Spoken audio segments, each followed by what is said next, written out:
very proud to be here, and we're delighted to be able to see everyone and welcome you here to the...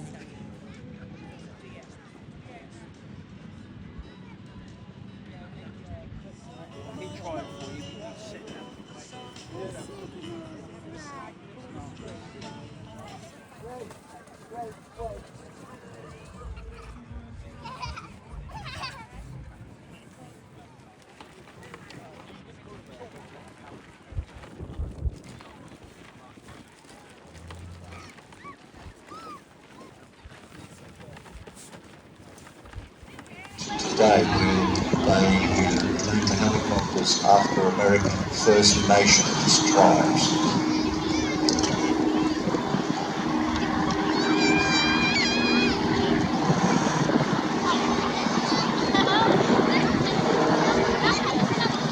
Ordered earlier on as well by the US Navy and the US Coast Guard, about 1947-48, used for rescue missions, observation as well. The D&E models were used in Korea,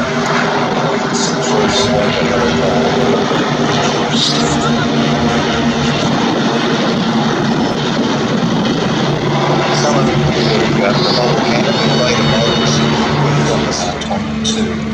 I imagine that big bubble canopy thing is fantastic for finding stock out on the fields. Oh, absolutely. I mean, they just... Give them the wave, please. Everybody, hands in the air.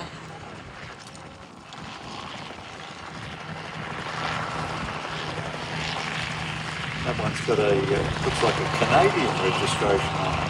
But that's the more familiar type that you see there, camouflage. That big observation bubble out the front looks like an insect. The 280 horsepower Lycoming engine that's actually mounted vertically rather than horizontally. These shapes reminded me very much of a dragonfly. Most definitely. Everybody grew up watching Sqn National Park there in Ku-ring-gai, just north of Sydney.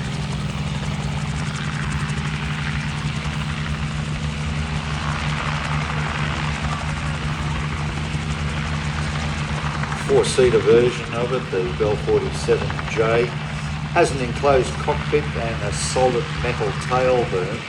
Now, that one over there on the right-hand side looks like the later models, but it seems to me that it's been modified and it's still a two-seater, two or three-seater rather than a four-seater, two passengers. 65 of these with the Australian Army, and they were used by Vietnam. And also the British Army's Blue Eagles display team used this aircraft during their very early years. But can you imagine that glass bubble that you see is not there? It is just the seats and a bit of a high wall on the side and fabric covering. Instead of the boom that you see that you can look straight through, all of that is covered in fabric. Those were very, very early ones.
Well, I hope everyone stays able to take lots of wonderful photographs.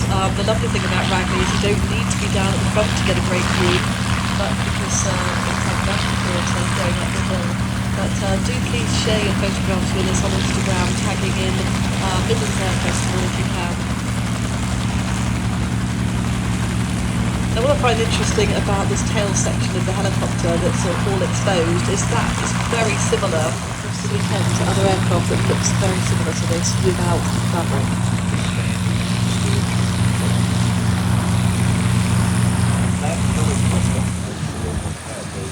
There's over 8,000 of these Bell 47s operated everywhere. Off ships, down in the Antarctic. Yeah, we think of helicopters as being very modern, don't we? I remember seeing these years ago, and I think, Absolutely.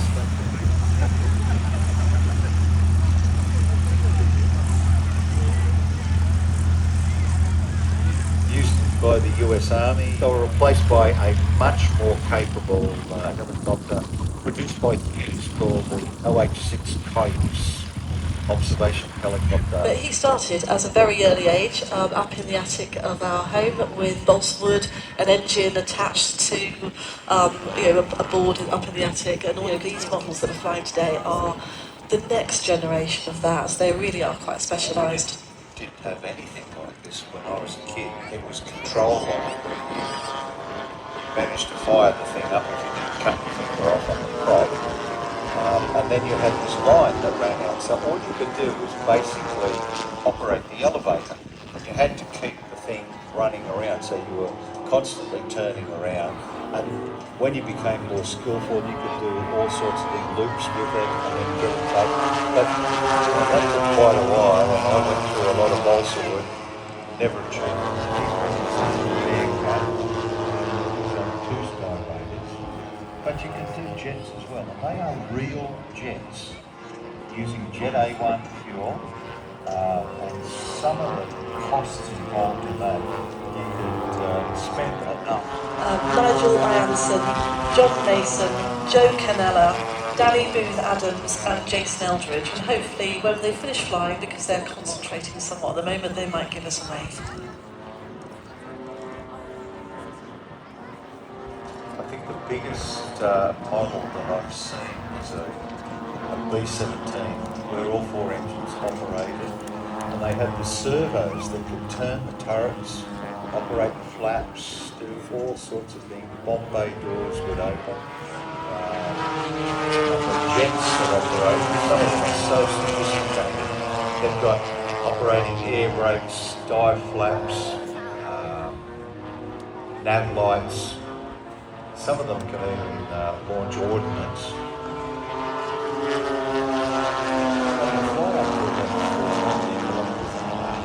Well, that's extraordinary. It is. And this is where you probably have multi-teams operating with different systems. There's all the different elements that you were talking about. Well, these guys have more.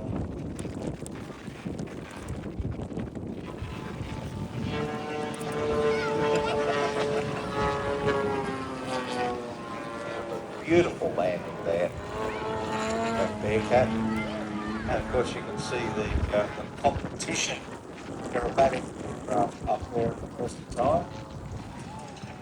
It's quite difficult because it's not like flying a normal aeroplane. You have a controller and have a couple of sticks. And as the aircraft is coming from one direction, that's okay, but when it goes past you, you've got to think about what you're doing. Absolutely. Now you can see the extra 300 doing what it does best, these tumbling manoeuvres. We'll see flying. Of course, you can get the models in all different sizes. You'll see Steve Carr's magnificent Yankee before and later. Look at this rolling. It's sort of like the aircraft is hovering whilst it's rolling. A lot of precision required there. Oh, into a knife edge. That is a fantastic way. The aircraft, again, almost hovering in knife edge. How the weight pressure on that is insane. It'd be interesting to see what the equivalent G factor would be. So we'll talk about G a little bit later on, but where your body is squashed down into itself or pulled out of its seat. by the forces of gravity.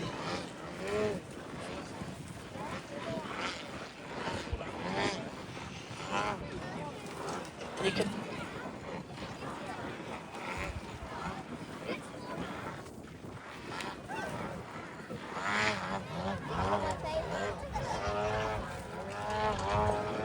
So we're here joined in the commentary box by Greg, who's just been flying the Tutor. So Lewis, like all of us, has been flying since an early age, starting with trainers, but to fly to this level, you need to be flying pretty much every week and flying on flight simulators as well.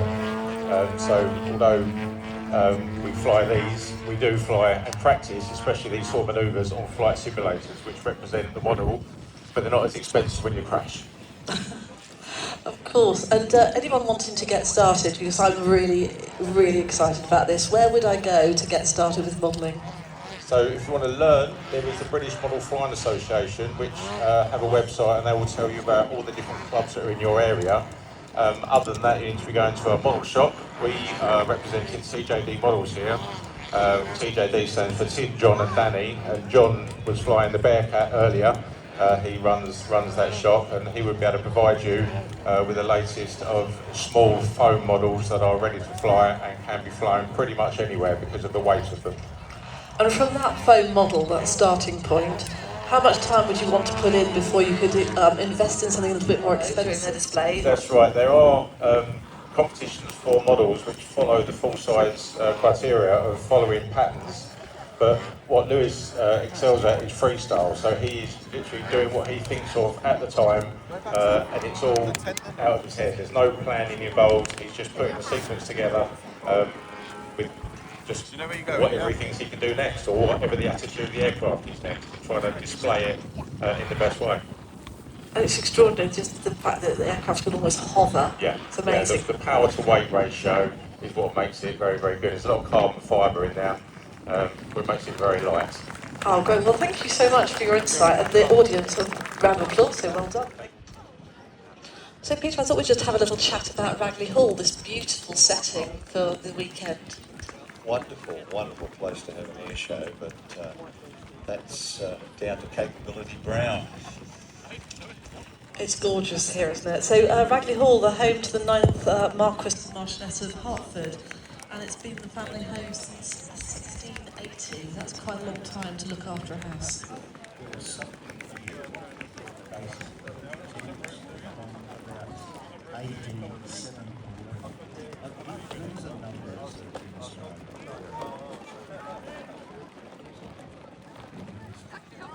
Well, Alan, we mentioned that the Reds might be in the area, even though their display's not due until about 5:30 this afternoon, but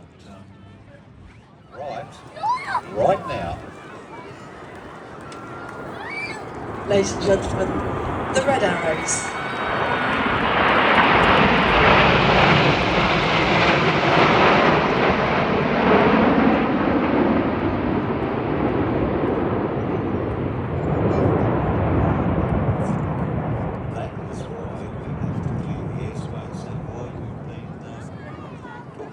Of generalities for the last few minutes. So they were so excited about coming and joining us this afternoon, they had to fly through early just to say hello. I'll be back again this afternoon. We're expecting red tent to arrive and fill up the aeroplane, and then they do that all day. At the end of the day, it worked all day for getting flight. Oh, that's the most exciting thing. Absolutely.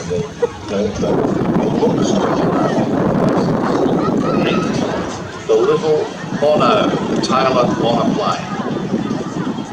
All different sorts of horsepower.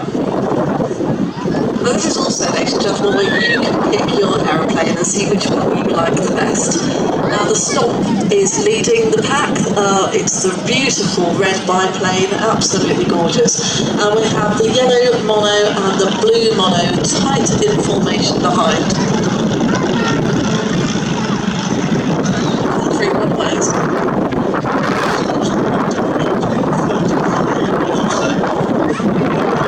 The Belgian Tiger used by Including the display team, which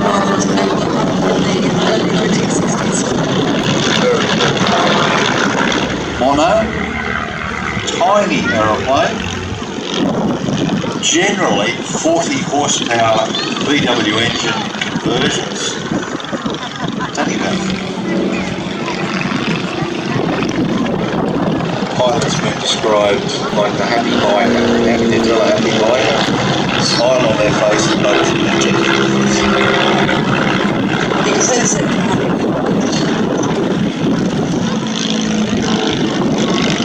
Very, very movable.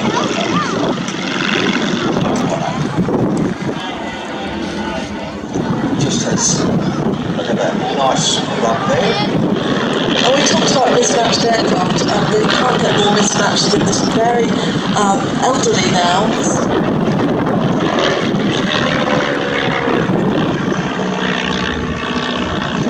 Back in the barnstorming days, Curtis Jenny's, the World War I train that we were doing in a hurry. And having to try and do better than the other guys that were doing it. They did some really weird things like Look at that beautiful top flight pass there. I have not seen one of those since the Gyro Air.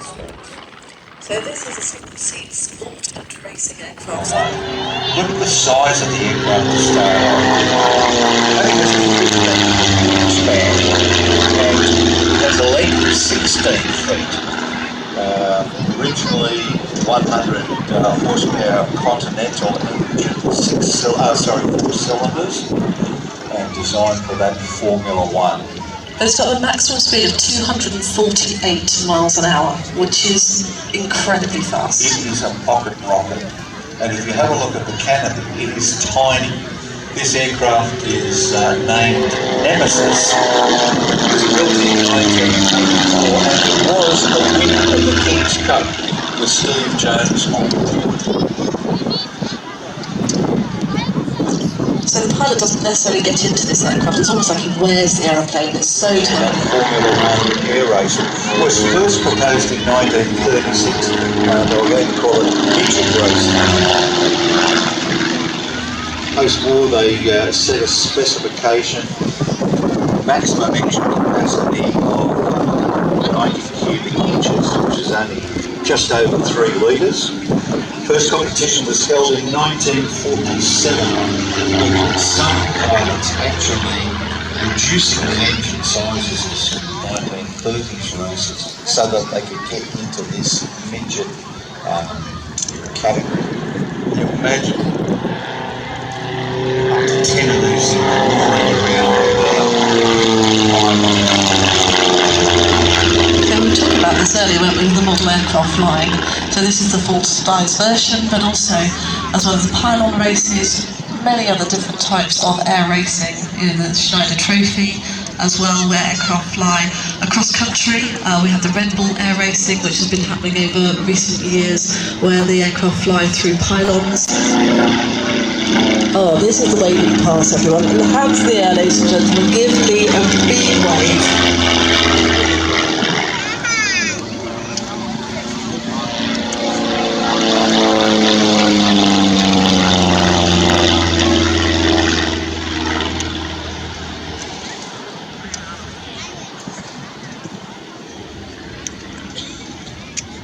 Beautiful sweeping figure of 8 there. Lead positioning back to come back along the crowd line from your right.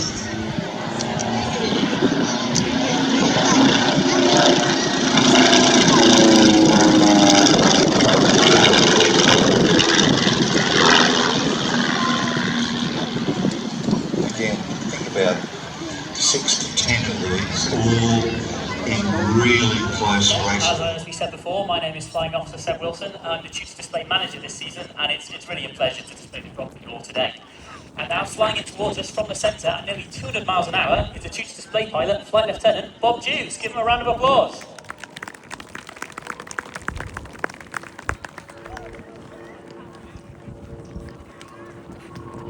As he pulls up at 5G, he converts his speed into height to form his first manoeuvre, the hammerhead. Flight Lieutenant Jules was born in Carmarthen, South Wales, and started his flying career in the Royal Air Force in 1989, flying the VC-10 out of RAF Prize Norton, and then as a search and rescue pilot on the Sea King. From the end of this half horizontal, Bob will push negative 2G to level the aircraft upside down for the inverted pass. Sat now at negative 1G and hanging in his straps, this is not a comfortable position to be in as blood rushes to his head. The next two manoeuvres are we've just had a wing over and now we're having a ballistic roll, which Bob can use to gain energy for the next part of the sequence.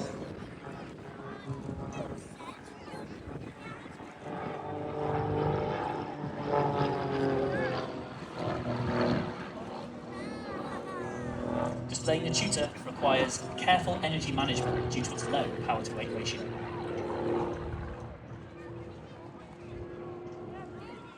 When not displaying, Bob is a qualified flying instructor on QFI on 115 Squadron, based at Royal Air Force Wittering.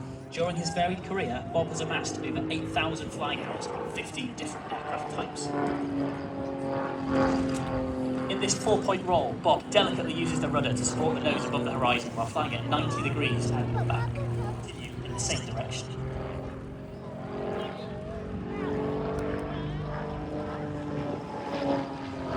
The tutor is operated by No. 6 Flying Training School in partnership with Babcock International, primarily flying University Air Squadron students and RAF Air Cadets.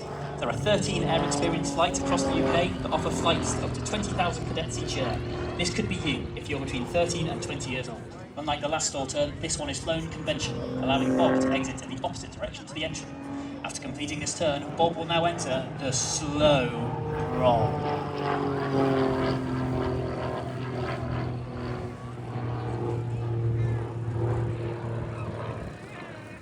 This unique yellow and black tutor was originally a trial paint scheme to provide our tent website to view the tutor display, website and leaflets to access a QR code to donate. For those of you that are considering going to university, there are 15 university air squadrons across the UK. On the squadrons, students are taught to fly the tutor by highly experienced military flying instructors, like Bob. It's worth mentioning that the UAS syllabus does include solo aerobatics. We're now in the high energy section display with a derry turn, quarter clover, and now the loop, which is a quintessential aerobatic manoeuvre. As he pulls up, Bob is subjected to 5G, and he aims to pitch the aircraft around an imaginary circle in the sky.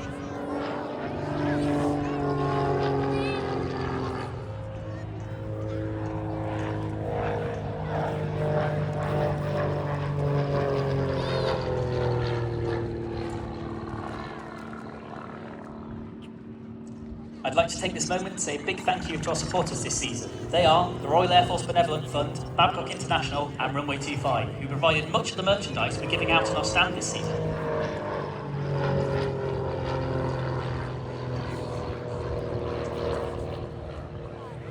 '25 Royal Air Force Tutor Display.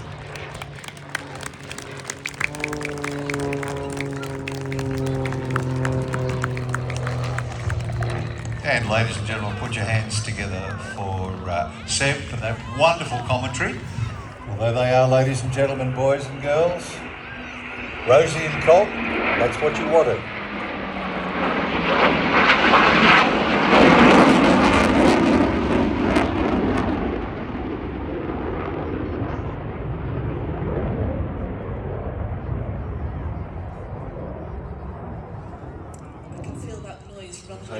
For the Red Arrows, but he's not just the commentator, he has a number of other roles as well, but he has been the voice of the Red Arrows now for quite a number of years, and he has spread the word about the Red Arrows and also the Royal Air Force around the world.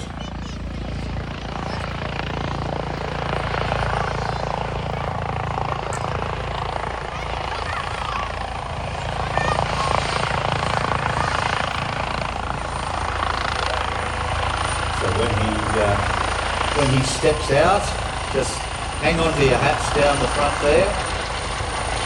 Give him a big wave in the slipstream section. So when he steps out with his cameraman and the helicopter departs, we want a big Midlands Air Festival welcome for Muskie, Squadron Leader. As a communications systems analyst, and in 1998 became a non-commissioned aircrew as an air signaller and progressed through training to eventually join 51 Squadron at RAF Waddington on the Nimrod. 5 years later, and having taken part in frontline operations and numerous exercises, Graham was selected for a commission of pilot training, initially starting on the Tutor, which we've already seen today.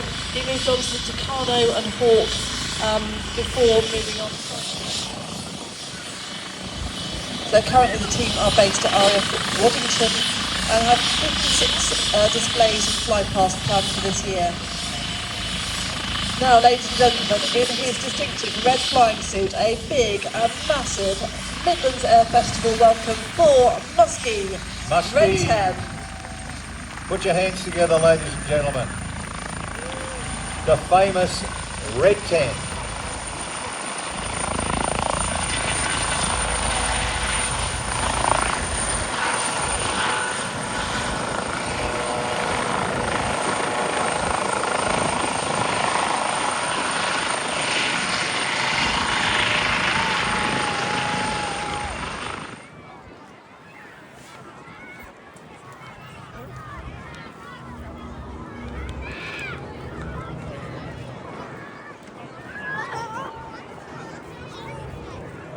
Now listen to that wonderful sound of the Merlins coming in from behind.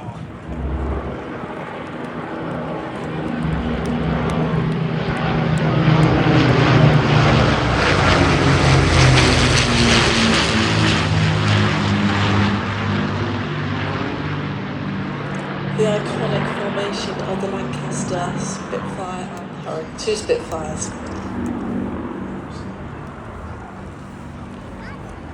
Co-pilot Flight Lieutenant Jamie Jackson, Navigator Flight Lieutenant Chris Stradling, and the Engineer Squadron Leader Jim Stokes. Spitfires flown by Andy Priest and Giles Croft.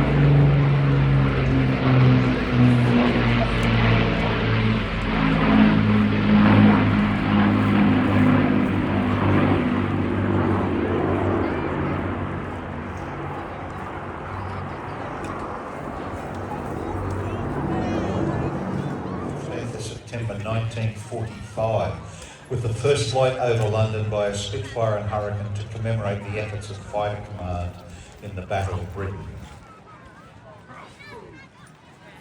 Over the years, I'll call it a squadron, it's a flight, but it's basically a squadron, has expanded to include quite a number of aircraft, from the Lancaster, the Hurricane, a number of Spitfires, a Dakota, and 2 de Havilland Chipmunks.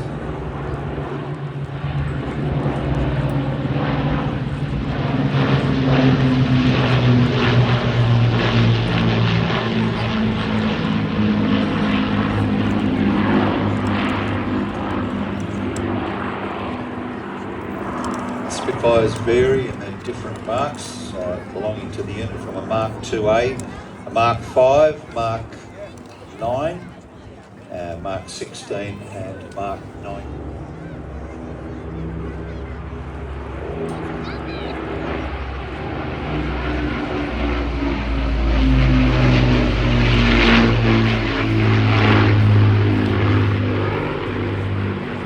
Nearly 7,400 Lancasters were built, including the aircraft that were used in the Dam Busters raid, and also the ones fitted to carry the tall.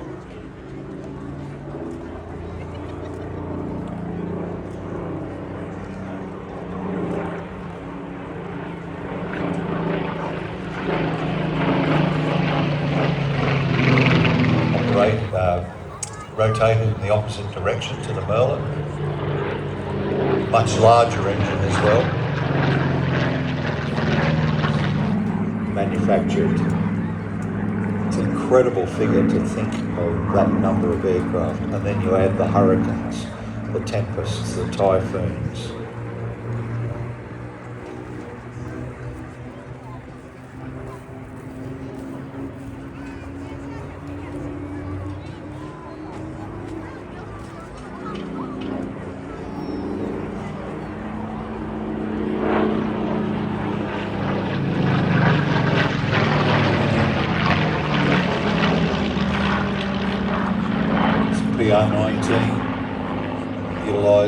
high altitude photography and also some very, very low altitude photography of enemy positions across the continent towards the end of the war. Mark 16 Spitfire, a bubble canopy version.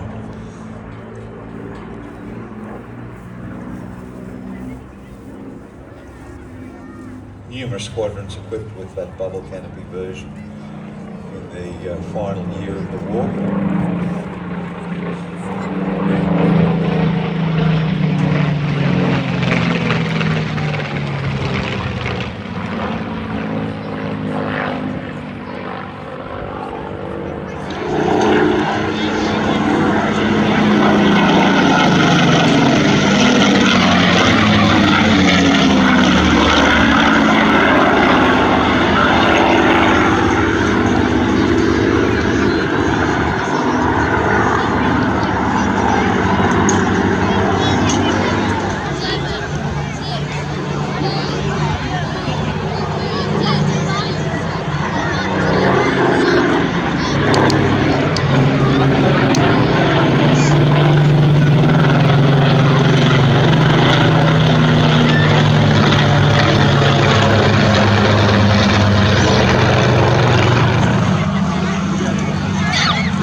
Lancaster was one of a batch of 500 manufactured by Vickers Armstrong at Broughton Factory, Chester,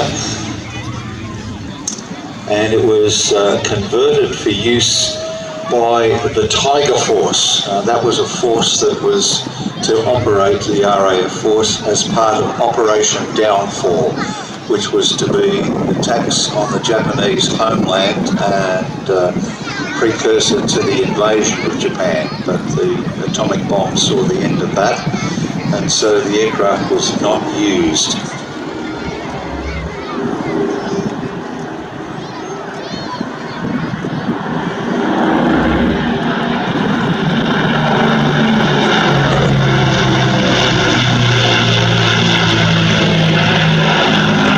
Eventually used as photographic reconnaissance. Hopefully that machine will be flying in another 100 years.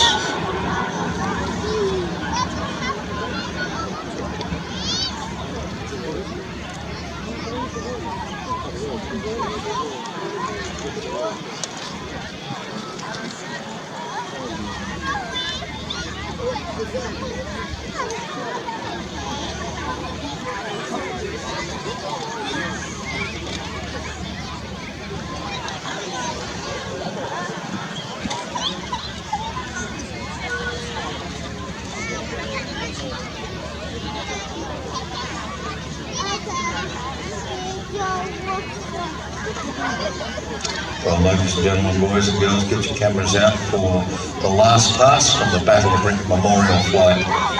Spitfires and Lancaster.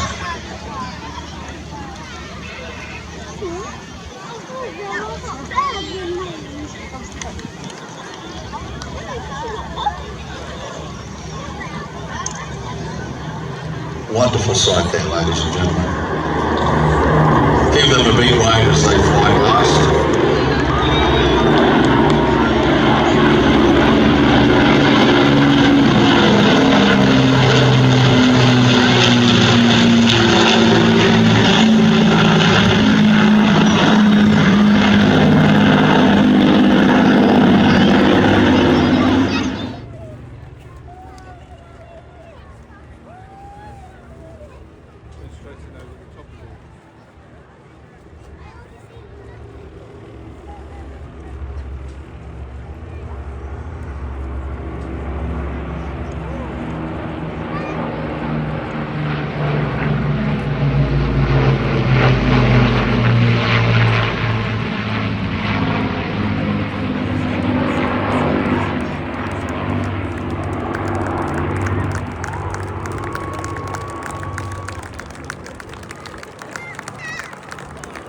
Please put your arms in the air and wave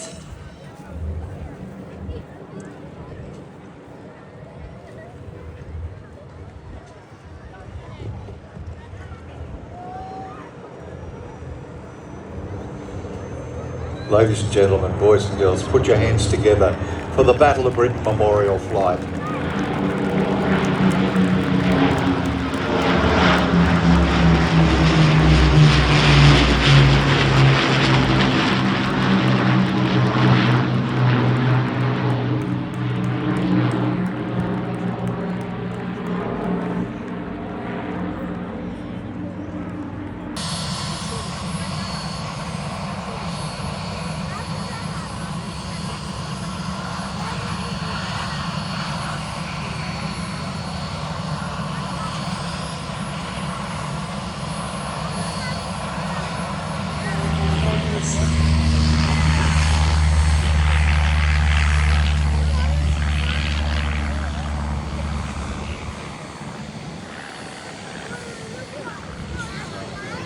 To 400 horsepower, modified considerably. The wolf bits, they only got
unlimited aerobatic aircraft, they actually have a ratchet system.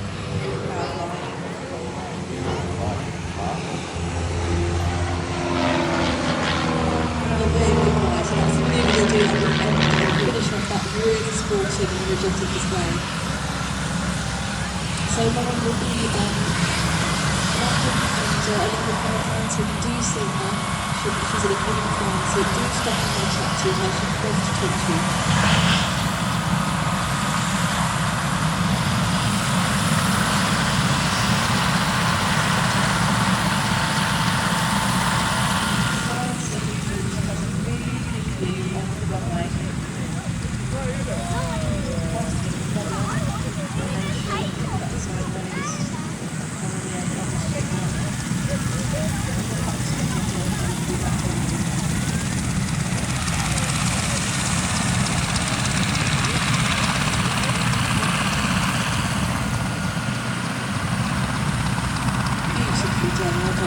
It's a little bit bumpy on the glass out there, but absolutely nothing that she can't handle.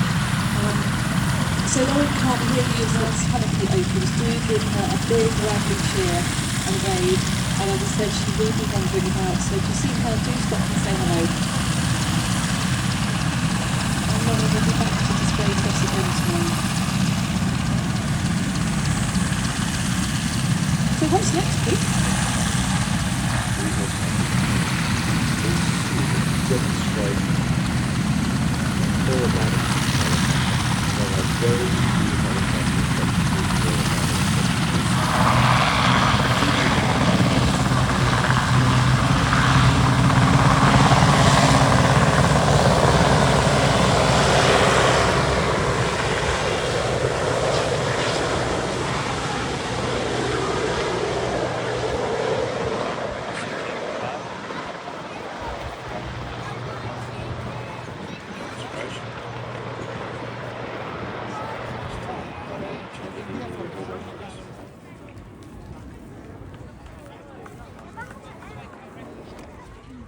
Somebody's done jump right in front of you. You sure you don't want to donate one of your R5s to me? No, no.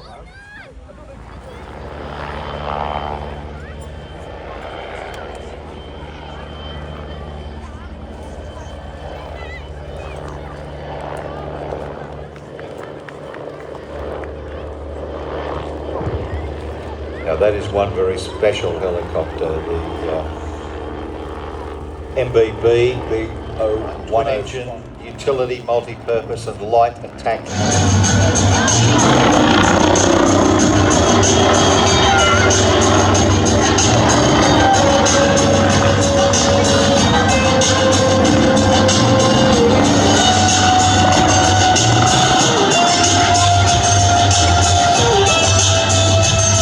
All of this is made possible by the special rotor head and the blades that the aircraft uses. The hingeless rotor system was developed by Lockheed engineer Irv Culver. Uses a titanium rotor head and 4 reinforced composite blades, and that provides huge flexibility into that rotor disc.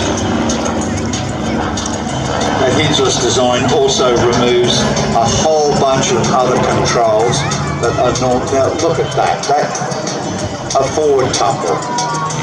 Have you ever seen a helicopter do anything like this?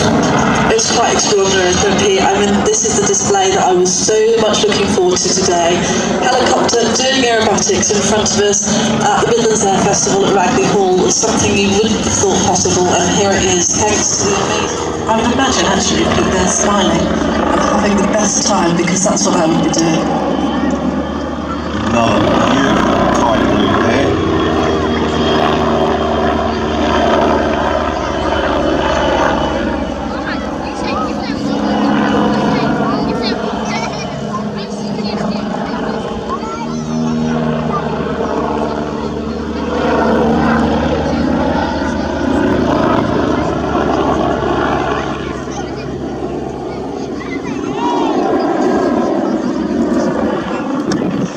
That is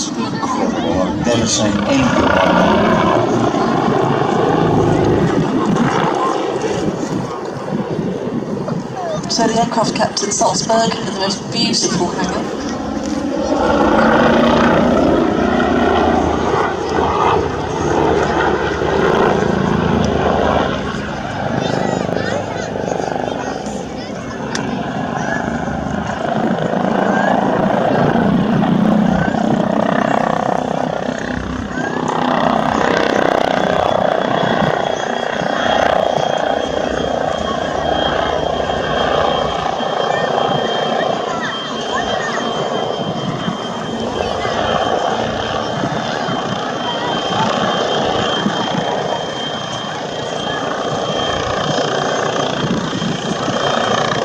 A super slow hover gives everyone a chance not only to take an amazing photograph but also give the pilot a big wave.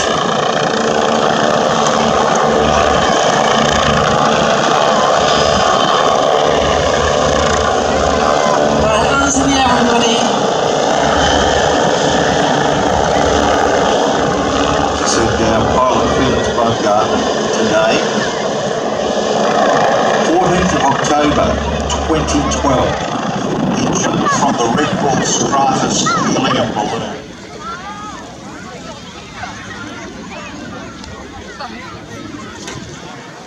Well, as you can see now, coming in from your right, the Douglas R4D, which is the US Navy designation for the C-47, or the Douglas Dakota. Because this aircraft and the Jeep were claimed to be the two items that won World War II.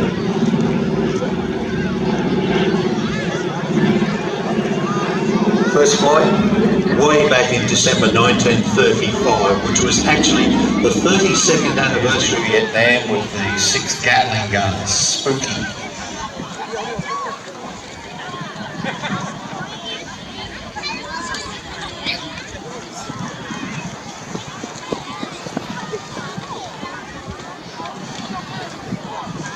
Evolved from the Douglas DC-1 and DC-2, DC standing for Douglas Commercial, to provide United Airlines with a wider aircraft fitted with sleeper berths for US transcontinental flights. It was originally known as the DST, the Douglas Sleeper Transport.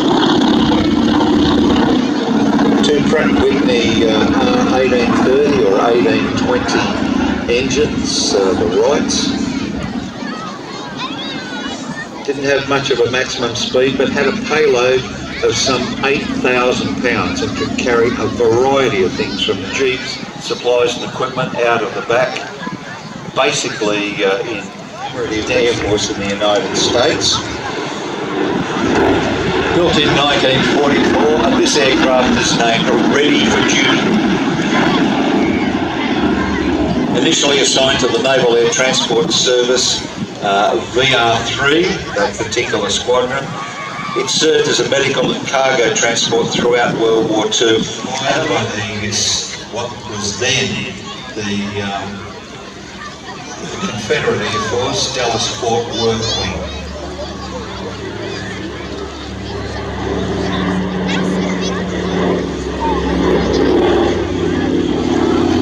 Beautifully restored and maintained, flown across the Atlantic. This is part of a victory tour, a 12,000-mile journey, a significant commemorative mission marking the anniversary.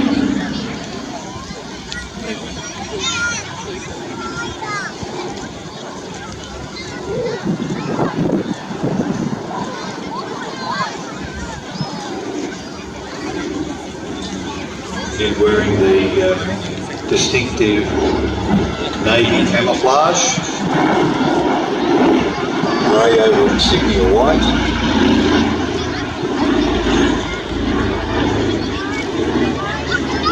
It's a commemorative Air Force's aim to inspire people.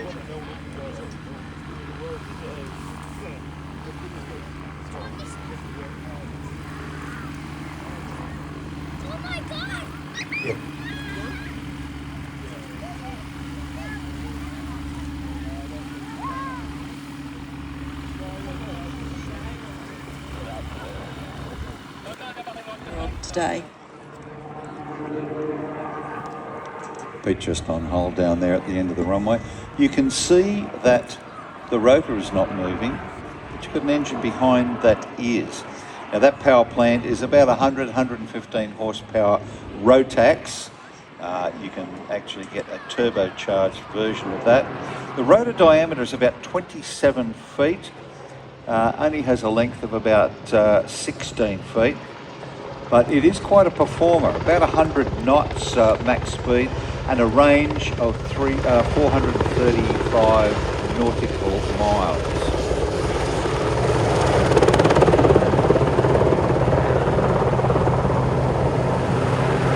So you'll see the door of the Sea King is opened. You'll be able to, he's doesn't look used to the military, so I can't see him anymore, but the crew are looking out for the landing site and guiding the pilot down into landing in its place. Again, if you see the crew wandering around, do stop them and say hello. It's an extraordinary aircraft that they fly. Not only that, all of their work, they are supporting military servicemen and women with post-traumatic stress disorder. This is the principal charity that they support themselves with a wonderful support. So as you see them, will be doing formal displays on both Saturday and Sunday. So if you see them, see if you can buy a badge or something off them because it supports that wonderful, wonderful charity. And that will give them a good test as to how the team are going to be jumping in a little bit later on. In order to go set an optimum angle of about 15 degrees to obtain maximum lift.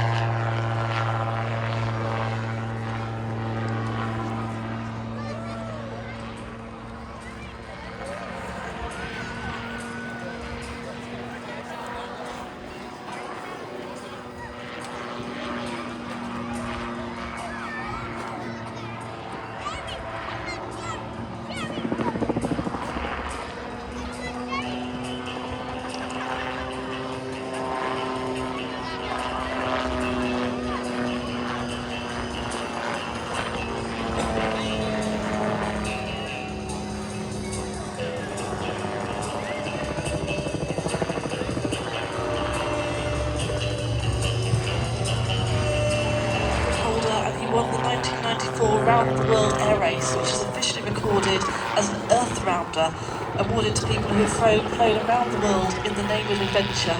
And Peter's a pretty adventurous chap. He's a lot of fun to talk to. He absolutely loves this aircraft.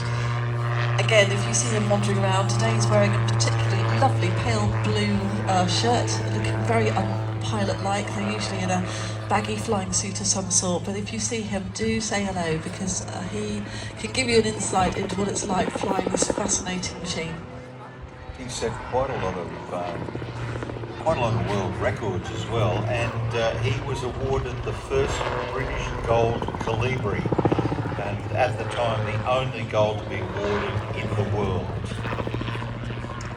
Very, very accomplished pilot. These aircraft are used for many, many things, as well as just private touring. They are becoming much more popular for stock mustering and things like that. Much cheaper than getting guys out on horses. And a lot more made here in the UK for many years, and also down in New Zealand.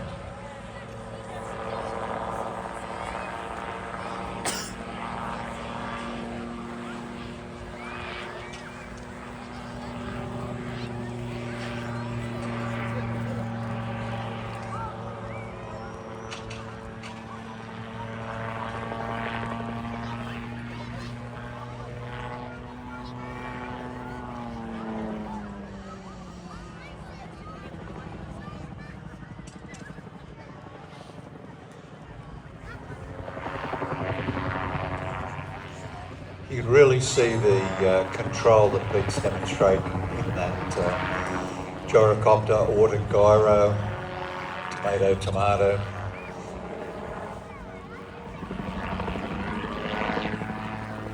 Actually, very, very comfortable two-seater. It looks small, but there's a lot more room in there. I'll fly it so you can go to the pub. That sounds good. That's go.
Brilliant opportunity for a photograph.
Striking colour scheme. If you've been coming to the Midlands Air Festival, you may recall a few years ago it was blue and yellow, but we've had this red and white checker display colour scheme for the last few years.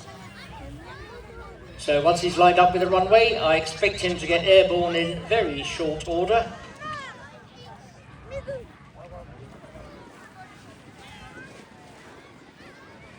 The whole aircraft is constructed of light plywood and balsa wood, And there we go, look at that, airborne in just a few feet and rolling soon after takeoff.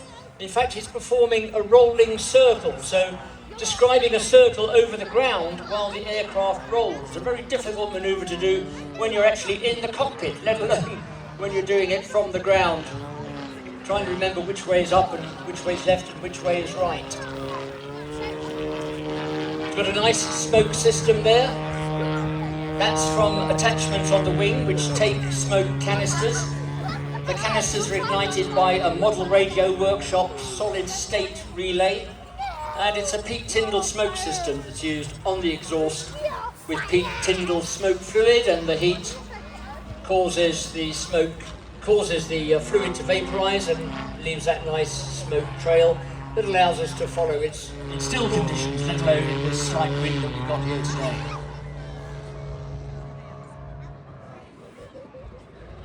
The engine itself was manufactured by Steve using 7075 aircraft grade aluminium and anodized.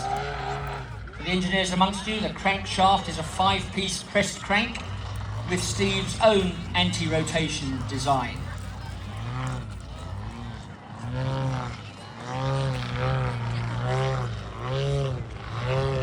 Hanging from the propeller once again, right over Steve.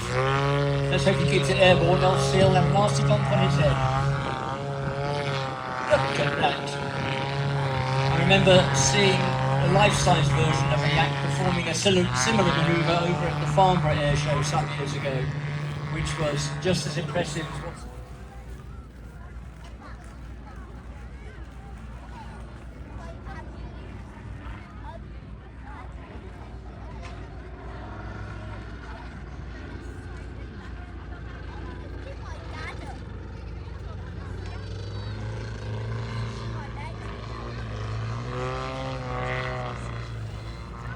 Coming down now in what looks like a stalled condition, but opening up the power to keep the aircraft under control.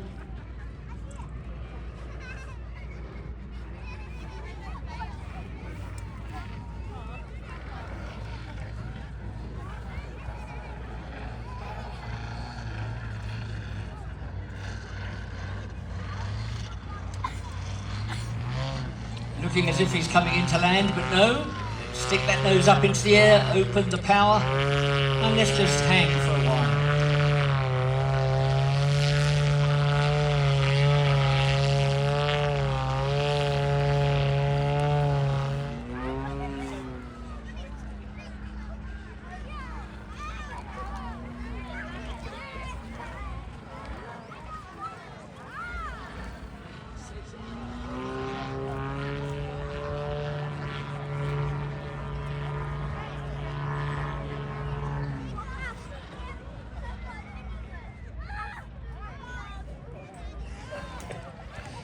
There we go, nicely down.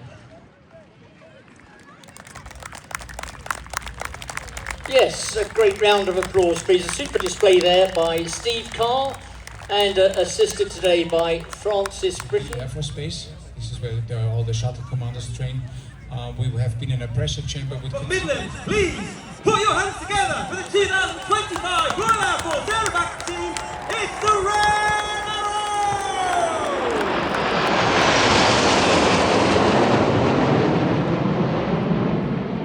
Arriving in our famous red, white and blue smoke trailing out the back.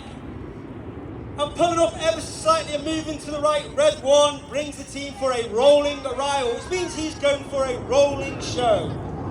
Red 1 once again this year, in his second year as the team leader, Red 1 is Sqn Ldr John Bond, known as Bondy. He was previously in the team for 5 years. This is his 7th year in the team. He took a year out in 2023 before coming back as Red 1 this last year.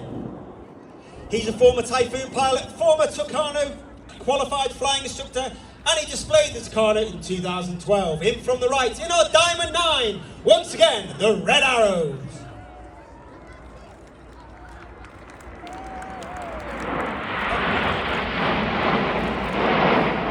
On the right of Red 1 is Red 2, that's Flight Lieutenant Rob Thomas, in his first year on the team. He's a former Typhoon pilot. He was also a qualified flight instructor on the Hawk T Mark 1.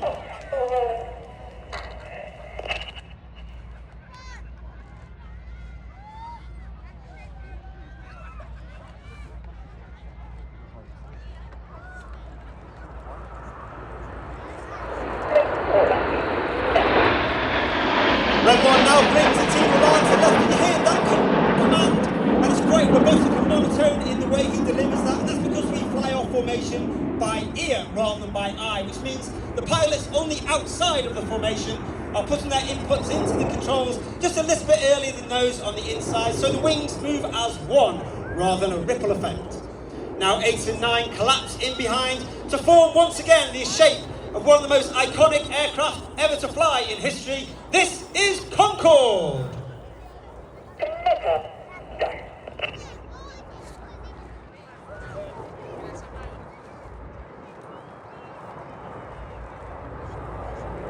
On the left-hand side of that centre stem is Red 3 Flight Lieutenant Andy McEwen, known as Macca.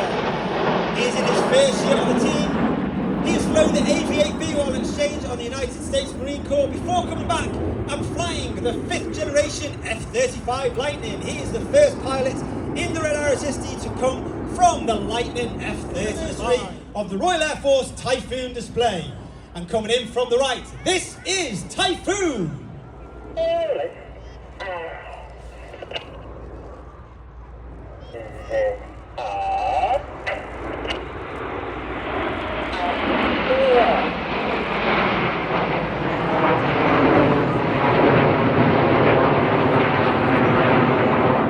All the way at the back on the right-hand side is Red 4. That's Sqn Ldr Chris McCann. He has an extremely hard job being all the way back at the formation because he's actually looking through the whole formation. And in a nod to our space capability, this is Apollo.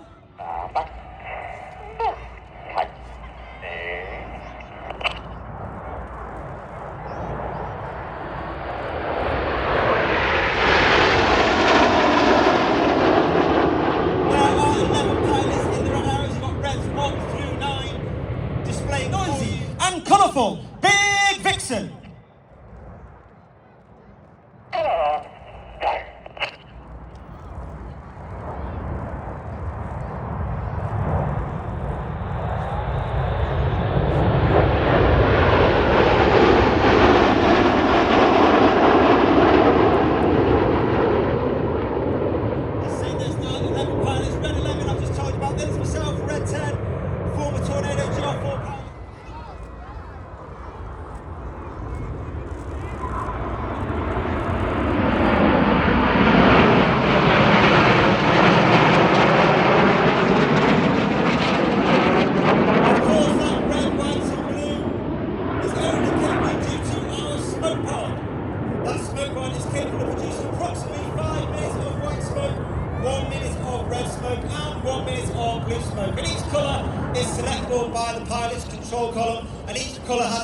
Once again, we start this year's second half, as we did last year, with the ever popular 5-4 split and cross.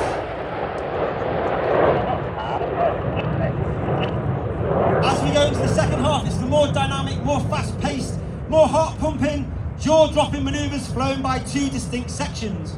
Off to the left-hand side, they are Enid, named after Enid Blyton's famous 5, Reds 1 through 5. And off to the right-hand side, you have Reds 6, 7, 8 and 9. They are now known as Hannah, named after Sqn Ldr Ray Hannah, one of the first members and leaders of the Red Arrows way back in the 60s. He took the team from a 7 to a 9 and formed our world-famous Diamond 9. Enid from the left, Hannah from the right for the 5-4 cross.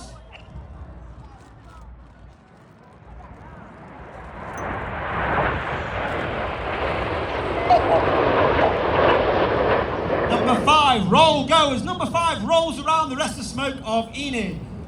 Red 5 is Flight Lieutenant Dustin Wales, known as Dusty. He is in his second year in the team. He was Red 3 last year. He's a former Typhoon pilot, originally born in Zimbabwe. He's also been a support on 29 Squadron at RAF Coningsby, and he's also flown with a test and evaluation squadron, 41 Squadron, also based at RAF Coningsby.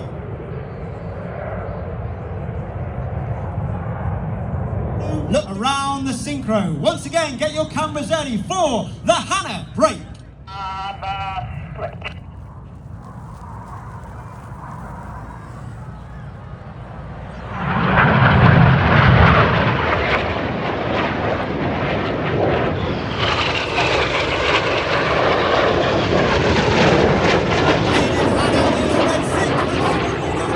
He completes a maneuver called the boomerang. It's a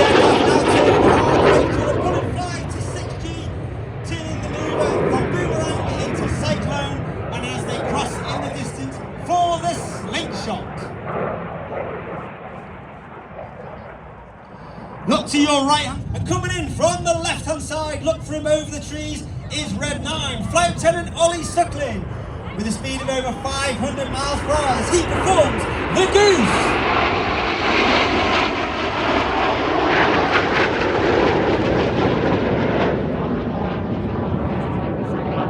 Red 9, Flight Lieutenant Ollie Suckling in his third year on the team. He's a former Tornado GR4 pilot at it. And get your cameras ready for the world famous Synchro Heart.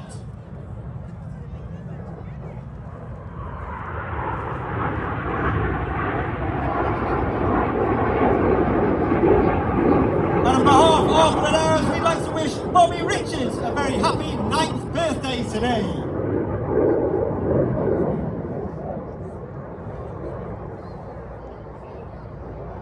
Let's give Synchro a massive round of applause. A wonderful heart in the skies of Ragley Hall.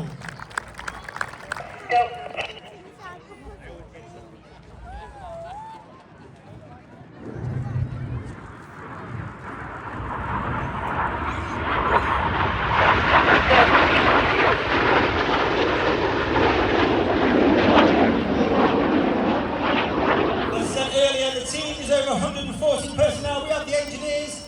And one individual that's with me at every show is Circus 10 this year, that is Air Specialist 1, Ewan Lewis. He's here to display the display for safety and supervision purposes.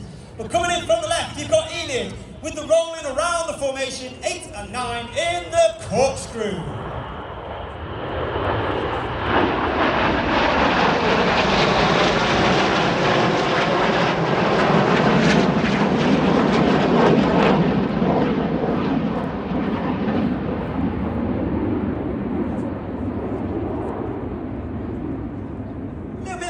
On it, each aircraft performed a barrel roll before going into a hard 6G turn away from each other. We now call this the circus.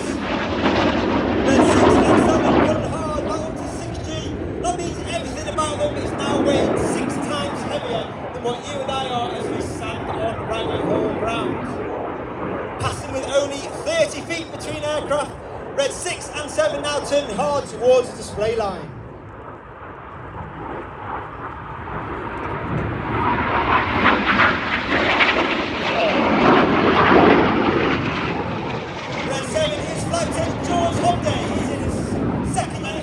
The coloured smoke comes on as they leave a snake-like smoke trail in the sky for the first part of the manoeuvre called the Serpent. The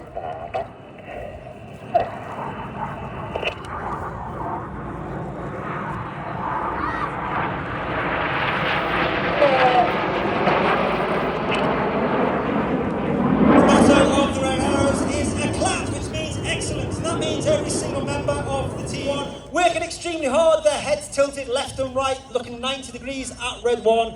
The smoke will come on for Tango.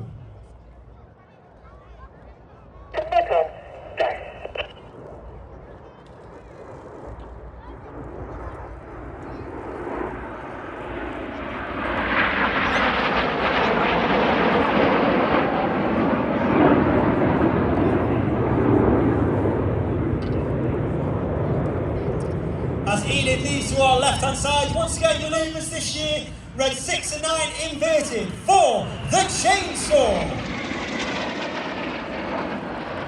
Red 6 and 9 working extremely hard against that negative G, all the blood rushing to their head, working their hard against those G pants that they wear, inflated to prevent them from passing out as they roll the correct. As Hannah disappeared to our front, once again, now you should be looking to your left-hand side. You're looking for Enid running in. Once again, that's Reds 1 through 5. 2 and 3, roll goes. Reds 2 and 3, roll to the outside of the rest of the formation.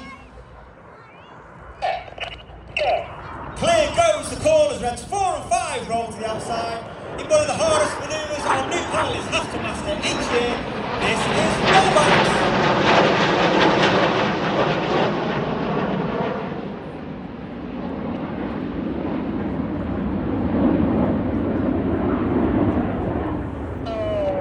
Smoke trail of 3 aircraft as Reds 8 and 9 roll around the outside.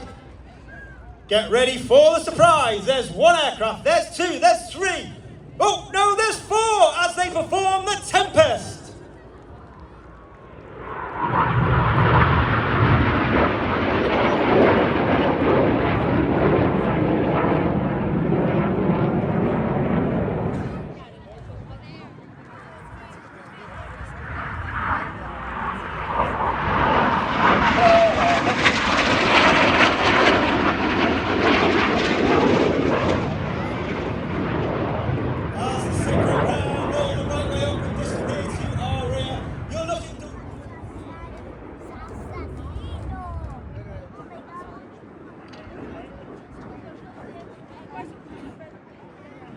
Ladies and gentlemen, please give a round of applause. You've been watching the 2025 Royal Air Force Aerobatic team, the Red Arrows!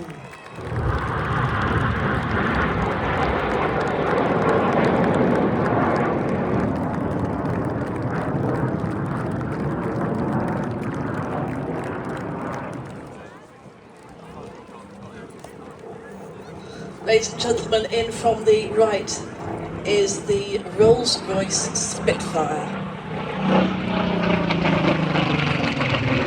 Alone, unarmed and unafraid was the motto adopted by the RAF's photo reconnaissance units during wartime, the speed and operating altitudes of the Spitfires often enabling them to avoid enemy attentions. The first Mark 19s entered service in May 1944, and a total of 225 were built, with production ceasing in the early point of 1946.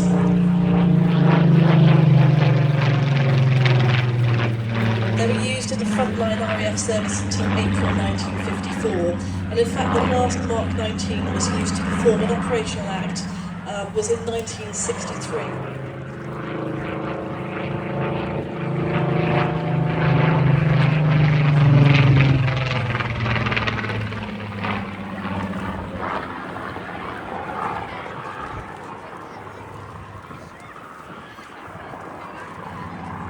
So the Rolls-Royce Spitfire PS853 is a genuine World War II veteran and one of a batch of 79 Mark 19 aircraft built at Supermarine in Southampton as an unarmed high-altitude reconnaissance aircraft.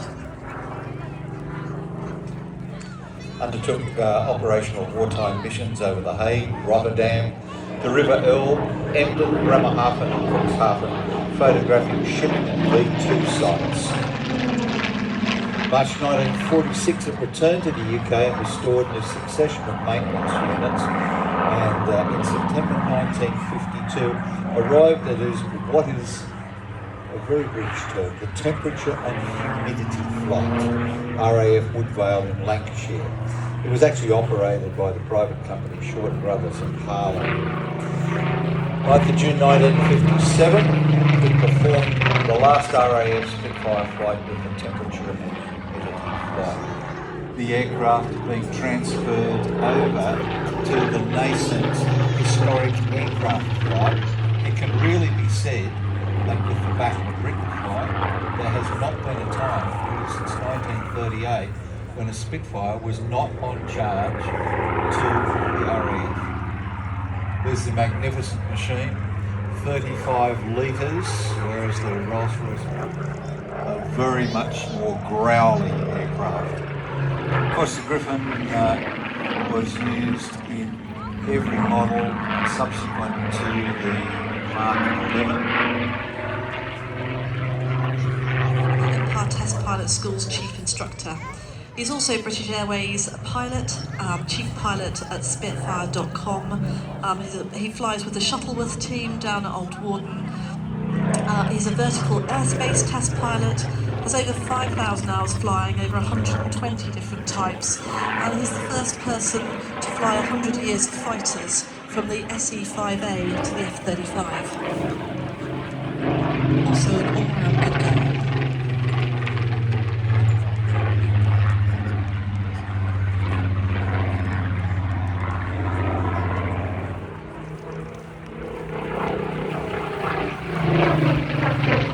Aircraft actually flew in the back of it, wearing 6 different identities for the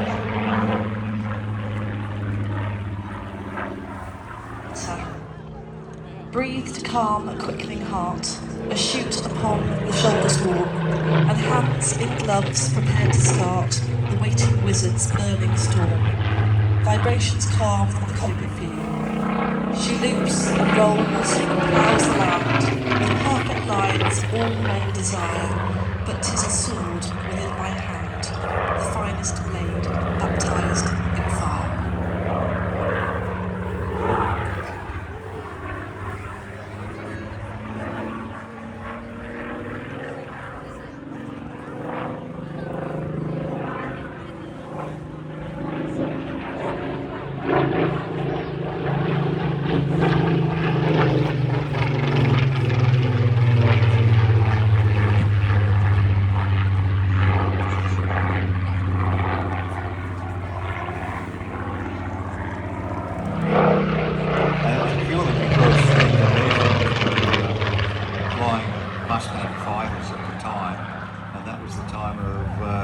presentation in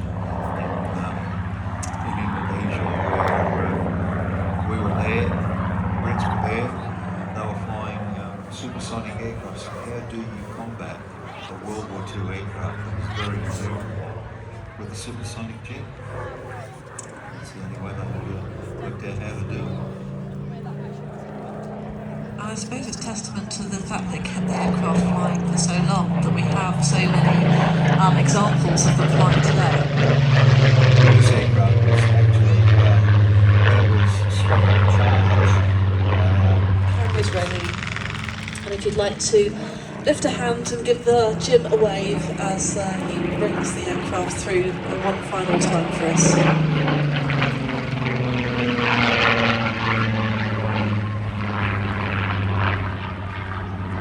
Looking at that with your partner.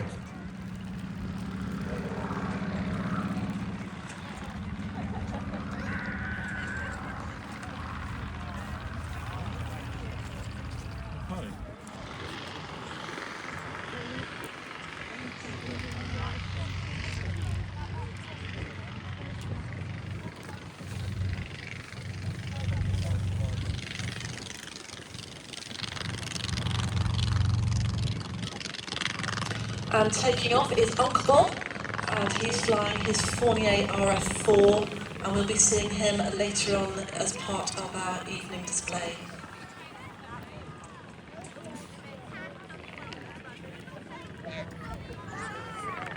Along with one of the other Falcons, Sergeant Rich Peregrine. The DZ team are responsible for preparing the landing area and checking the wind speeds and cloud base by tracking the area, which you can see today. The green and orange crosses that you may be able to see on the drop zone are left and right indicators for the parachutists. This safety measure allows half the team to land near one cross and the other half near the other.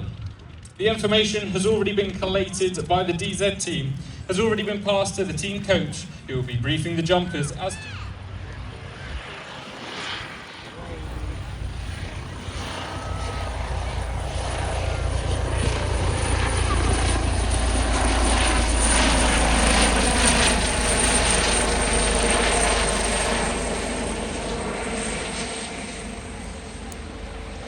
experience the aerial skills of one of the world's greatest military parachute display teams.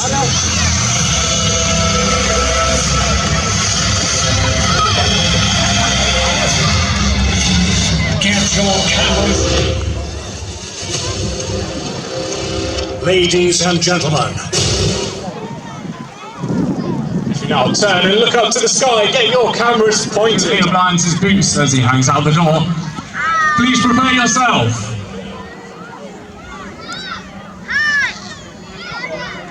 And there they go, the 2025 Royal Air Force Parachute Display Team, the Falcons. For 2025, the team have been working on their routine over the winter months, and we hope you enjoy the visual spectacle as much as the Falcons enjoy flying it. They have built the snake formation by turning 180 degrees, numbers down right in a controlled turn on the central axis, along with all numbers going left. The team maintained a constant radius between its manoeuvre. It's different with two of our flag bearers carrying that around the outside. This is the team's favourite manoeuvre and requires vast amounts of concentration and trust within each other. Now into the final formation of the display before landing today, and that is the Sabre Chase. You'll see the team essentially forming another snake, but this time with dynamic on left and right turn, positioning themselves for the landing pattern into the arena.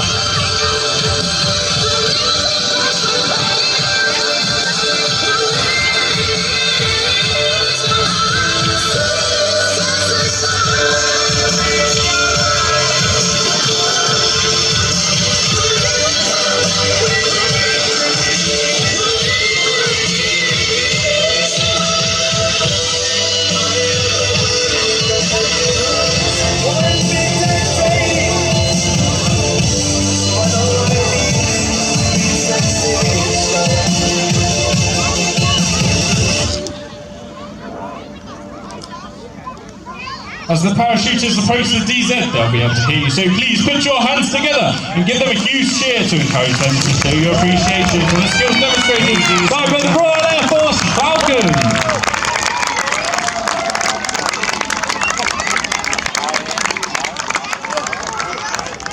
With the smoke machine currently going off, this is a great wind indicator director for the team coach, which is currently guiding the team down.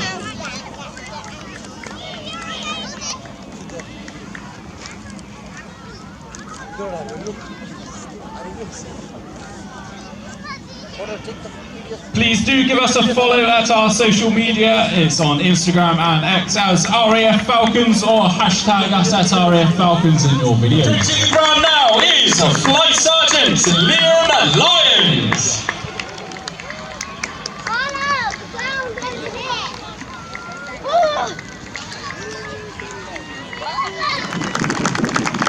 Sergeant Aaron Oates. Sergeant Greg Ashby. And on the Union Jacks is Sergeant Marcus Shields and OC Falcons Flight Lieutenant Alice Adam Kearns. We haven't quite finished just yet, as the team will be completing their lineup and official salute today. They'll quickly remove their lineup.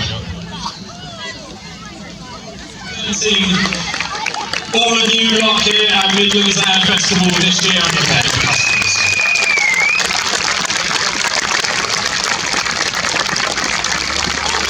Parachute display team, the Falcons! Ladies and gentlemen, boys and girls, that was fantastic. Put your hands together also for the commentator, Corporal Samuel Ritchie, please.